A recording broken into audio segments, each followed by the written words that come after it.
Chris Hardwick, ladies and gentlemen, the man with a entertainment career bio that's longer than a novel. You've done so much. Welcome to Arizona. There's a lot of bad pages in that novel. Oh, don't read too much. There's some good ones lately, but there's been a lot of bad pages. That's good. In that Well, welcome novel. to Arizona. Thank you. Nice to be here. Do you have an Arizona connection? Have you been here often? Yeah, I had dated someone years ago who was from Tucson. Oh, okay. So I spent probably 6 or 7 New Years in Tucson. Oh, nice. And we would drive through Phoenix on the way because I would never be able to convince her to come here in the summer. Oh, of course not. Because she grew up without air conditioning in What? Tucson, and so That's she brutal. had really bad memories about being in Arizona in the summer. So she was like, "I'll never come there Oh, between no. like April and September." Yes. But in December it was incredible. Yeah, AC in Arizona, if you're without it, that's a sin. You don't do that. I don't know. I was like, and I'm like, you're not 100 years old. Why Right? didn't your Get parents with the have air times. conditioning? She was like, I don't know, we just didn't have it. That's So, unreal. I know. So, if I read correctly or heard correctly, your wife and you get into the ghost shows? Is My that wife right? likes to ghost shows. I hate watch them. Really? Why?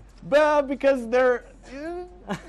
If there were ghosts, they wouldn't turn up on deep cable. That's true. It would be a news story. You'd be talking I about know, it. we would be, right? Yeah. And I don't know. They always this always just seems like the same sort of thing. Yeah. Where when you watch the interviews of people, you feel like, oh, you're all just disturbed individuals. You weren't haunted. Right. They're, like, everyone's always going through some sort of a weird tragedy. Yeah, You're like, for you're sure. just unhappy. Yeah, that's true. Yeah. So my wife and I are weird, and anytime we go on a road trip or go out of town, we like to try to stay in a haunted hotel. Oh my God, So yeah, since she your loves wife loves ghosts, Yeah. I recommend the Jerome Grand Hotel in Jerome, Arizona. Oh yeah. Have you heard of it? I have heard of it. We were actually we were gonna go to Tucson this year, and I showed her all about the Jerome Hotel, and she was like, "Oh my God, I can't wait to Yes. go." And then our plans changed, and then we ended up not going. But that's like supposed to be. That's legit haunted.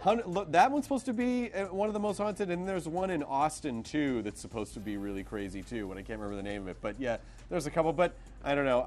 You don't believe? You're a skeptic? Yeah, I just yell at the screen a lot and go, "Oh, come on!" There's no ghost There's there. the guys, the orbs thing. Yeah. Those are dust particles. They reflect. I believe you there. They are reflecting light. Yes. That's all. That's not a spirit. So I go into it as a skeptic all the time. My wife believes, but we stayed there one night, the Jerome Grand, and I tell you, there was a man coughing in our room. It sounded like a tuberculosis cough. Then a gurney rushed down the hallway, went outside, nothing out there. Later found out a surgical suite was at the end of the hallway back in the day when it was a hospital. I don't know. I think I'm gonna have to go. You still don't believe. I just don't. Stay the night and you'll believe. Ghost would literally have to walk up to me. I'd put my hand through it and I'd still go, I don't know. Like, Is this yo, an app? I'm here. I'm this right is in an front app of of you. some sort. This isn't Right? real. Unbelievable. Yeah. Okay, so busy schedule. I mean, you're a comedian, actor, TV host, author, writer, producer, podcast. We're on NBC right now, so you know him as the host of The Wall. So if you've never watched The Wall, hopefully it'll return later this year. Yeah. But what's The Wall like? Well, it's just basically a big flashy game show where we drop a ball down a 4-story tall wall with a bunch of pegs in it, and it lands in dollar amounts. And basically, people come on as teams, and they have to answer trivia questions. And one person has to gamble on how well they think their partner is going to do with trivia questions, and they get to place the ball. And all these people are very deserving people. They have amazing stories. We don't just pull random people off the street. They're all good people. And so when they win, it's great.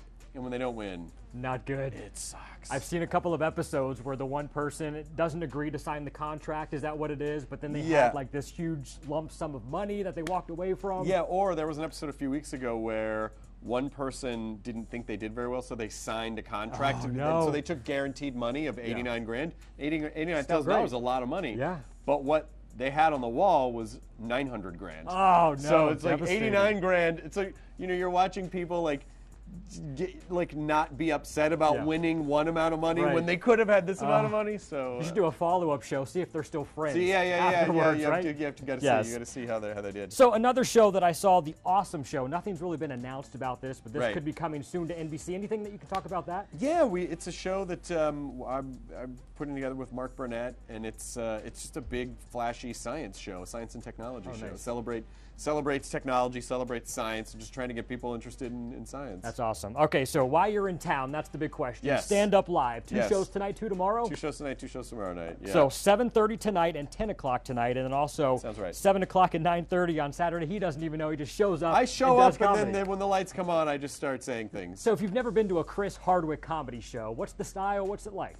I don't know how to do. I mean, I just talk. I'm very conversational. I talk to the audience. I interact with the audience a lot. And so if you're sitting in the front row, I will probably talk to you. Nice. And yeah, and then just a bunch of, my humor probably didn't really progress much.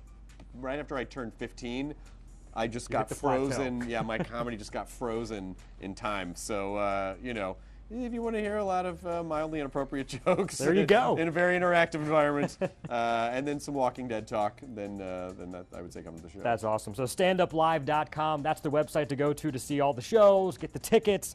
So obviously we're on NBC, so Winter Olympics are huge. We have the opening ceremony tonight. Are you a fan of Winter Olympics? Do you have any sport that you like to follow? Or I'm not a sports guy. Not a sports I guy. don't really understand sports. Really? I mean, I hope we win gold medals and stuff because America. But I don't really know much about sports. I can't really connect to it. I've tried. I wish I would be great if I could. I would be able to have conversations with. There's so many sports with Winter Olympics that I don't even know about. Even being a sports fan, like the luge or they do luge. Yeah. Do they do the? What is this? What's the where they're brushed? Curling. Yeah, Yes. they do curling. Yeah, they do curling. What is the one that we were just talking? The biathlon. Okay. Where they do like cross country skiing and then they have to shoot a target. So I feel like with curling. At that point, why aren't they just like, you know what, snowman building? How about that? That's a great idea. Snowman. Coming to the next Winter You Olympics. have to build a snowman building. and then you have to fight it. I love it. Yeah, genius. Because it's haunted by a ghost. That's true. This is all coming full circle now. Yeah, That's we're why we bringing it brought back you around. in. We're bringing it You've back got around. genius ideas. So one more question. ID10T. Yes. This is something new? I was doing a podcast called Nerdist for about 8 years, and then for various reasons I changed the name of the podcast, but it's the same podcast, and it's connected to a festival that I produce every year, which is like a giant Comic-Con with a music festival and a comedy stage. Awesome. So yeah, that's all that is. Very cool. So again, Chris Hardwick in town, 2 shows tonight at Stand Up Live, 2 shows tomorrow. Go to standuplive.com to buy your tickets. You let me know I will. when you want to go stay at the Jerome Grand. My wife and I. Well, you'll sense you and it. your wife, You'll sense that we we'll were go up there. If we you'll wake up and go, I think they were there. Yeah, and you still won't believe I afterwards. still am not going to believe. They literally would have to wheel me out on that ghost gurney. Maybe that's what we'll do then. All right, We'll talk great. to the ghost and then we'll bring you up. Okay, good. Chris Hardwick, check him out. Thanks.